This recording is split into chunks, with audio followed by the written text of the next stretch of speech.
তোমারই ভালো লাগছে কারণ তুমি পড়ি। আরাফাত মহসিন নিধি বর্তমান সময়ের ঢালিউডের সবচেয়ে আলোচিত সঙ্গীত পরিচালক। সর্বশেষ তুফান সিনেমার বিজিএম এর জন্য তুমুল প্রশংসা পাচ্ছেন তিনি। পারিবারিকভাবেই সঙ্গীতটা পেয়েছেন নিধি। তার মামাদের ব্যান্ড ছিল নোভা, খালা গান গাইতেন, নানাও ছিলেন গান পাগল মানুষ, বাবারও বেশ ঝোঁক ছিল সঙ্গীতের ওপর, ফলে বাসায় প্রায়ই গানের আসর বসত।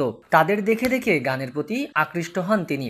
2010 সালে বাংলা লিংকের একটি জিঙ্গেল দিয়ে সঙ্গীত পরিচালক হিসেবে কাজ শুরু করেন আরাফাত মহসিন নিধি।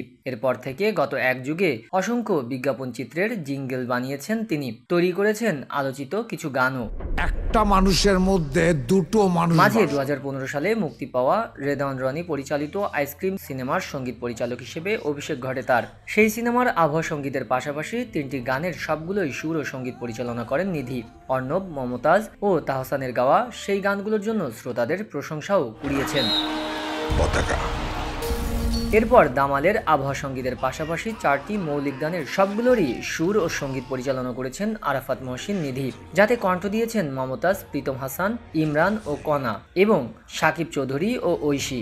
সবগুলো গানেরই কথা লিখেছেন রাসেল মাহমুদ। এছাড়া এই সিনেমায় নিধির সঙ্গীত আয়োজনে একটি রবীন্দ্রসঙ্গীতে কণ্ঠ দিয়েছেন রেজওয়ানা চৌধুরী বন্যা। খাঁচাটা রেডি রাখেন। ওয়েব ফিল্ম খাঁচার ভিতর, অচিন পাখি, দামাল, সুরঙ্গ, কুহেলিকা চলচ্চিত্রের জন্য সঙ্গীত পরিচালনা করেছেন। তারপরও তিনি যেন অনেকটা আলোচনার বাইরে ছিলেন।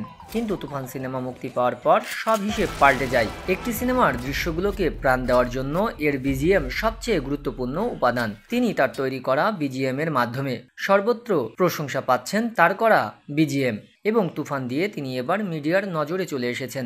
বলতে গেলে তিনি তার ক্যারিয়ারের নতুন প্রাণ পেলেন তুফান সিনেমার মাধ্যমে।